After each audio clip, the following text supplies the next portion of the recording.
오늘도 하나님의 말씀 앞에 서신 우리 미랄교회 모든 성도님들 사랑하고 축복합니다. 오늘 하나님께서 우리에게 주시는 말씀은 사도행전 5장 1절에서부터 16절에 있는 말씀입니다. 그런데 아나니아라는 사람이 그의 아내 삽비라와 함께 소유를 팔아서 그 값의 얼마를 따로 떼어 놓았는데 그의 아내도 이것을 알고 있었다. 그는 떼어놓고 난 나머지를 가져다가 사도들의 발 앞에 놓았다. 그때 베드로가 이렇게 말하였다. 아나니아는 들으시오. 어찌하여 그대의 마음이 사탄에게 홀려서 그대가 성령을 속이고 땅값의 얼마를 몰래 떼어놓았소. 그 땅은 팔리기 전에도 그대의 것이 아니었소. 또 팔린 뒤에도 그대 마음대로 할 수 있었던 것이 아니었소. 그런데 어찌하여 이런 일을 할 마음을 먹었소. 그대는 사람을 속인 것이 아니라 하나님을 속인 것이오. 아나니아는 이 말을 듣고 그 자리에서 쓰러져 숨졌다. 이 소문을 듣는 사람은 모두 크게 두려워하였다. 젊은이들이 일어나 그 시체를 싸서 메고 나아가서 장사를 지냈다. 3시간쯤 지나서 아나니아의 아내가 그동안에 일어난 일을 알지 못하고 들어왔다. 베드로가 그 여자에게 물었다. 그대들이 판 땅값이 이것뿐이요. 어디 말해보시오. 그 여자가 대답하였다. 예, 그것뿐입니다.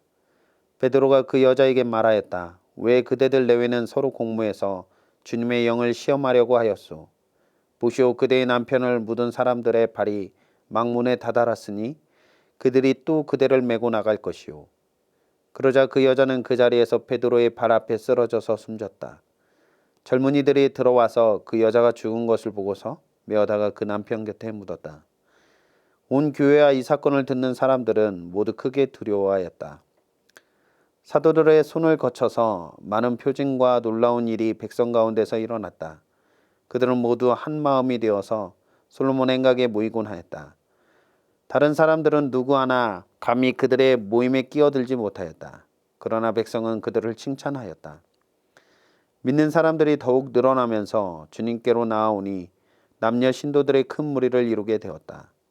심지어는 병든 사람들을 거리로 메고 나가서 침상이나 깔자리에 눕혀놓고 베드로가 지나갈 때에 그 그림자라도 그들 가운데 누구에게 덮이기를 바라였다.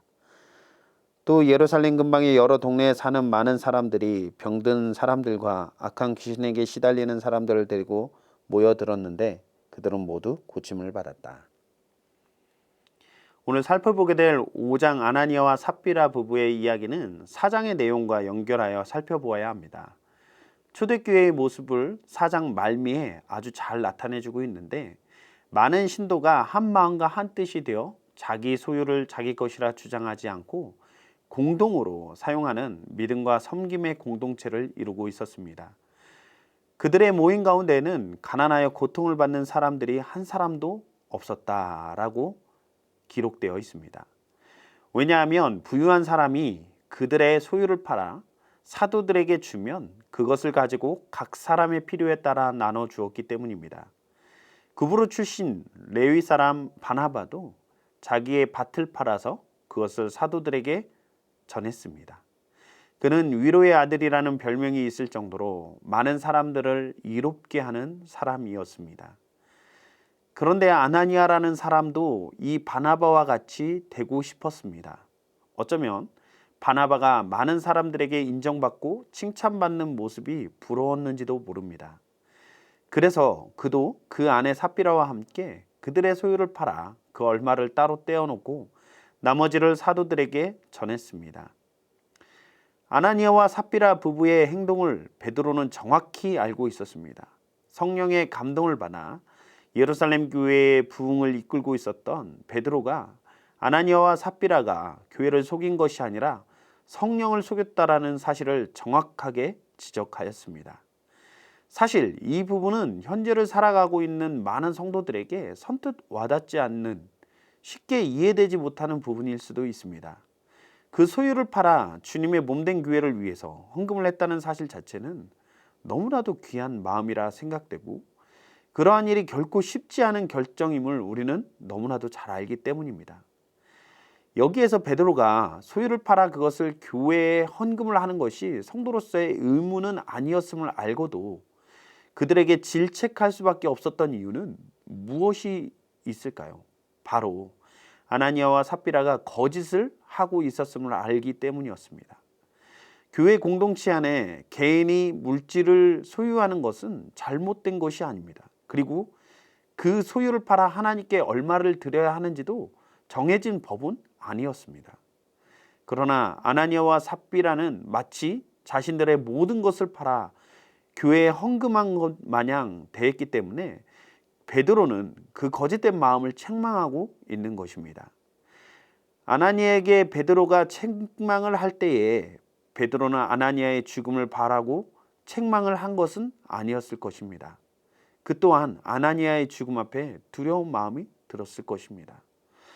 아나니아가 죽고 3시간 후에 삽비라가 들어왔을 때에 베드로는 삽비라에게 기회를 주며 물었습니다. 그 땅 판값이 이것뿐이냐라고 물어보았죠. 그녀 또한 그것이 전부라고 이야기합니다. 자기 땅을 팔고 그 얼마를 취한 것은 결코 문제가 될 수 없습니다. 그러나 그들은 전 재산을 헌금한 것처럼 이야기하고 있기 때문에 문제가 되는 것이죠.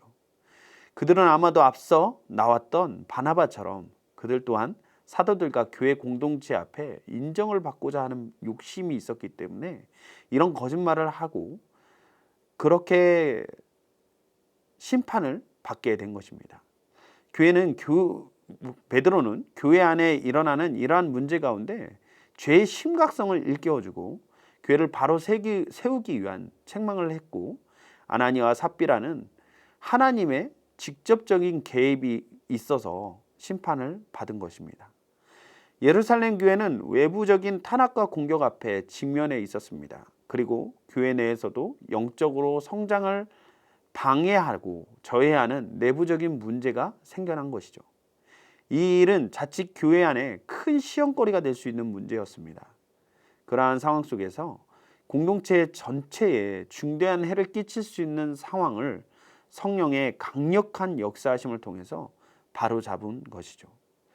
우리도 이러한 문제에 직면할 때가 있을 수 있습니다. 물론 이러한 문제를 일반화해서 우리가 살아가고 있는 시대 가운데도 동일한 방법으로 문제가 처리되어야 한다라는 것을 말하는 것이 아닙니다.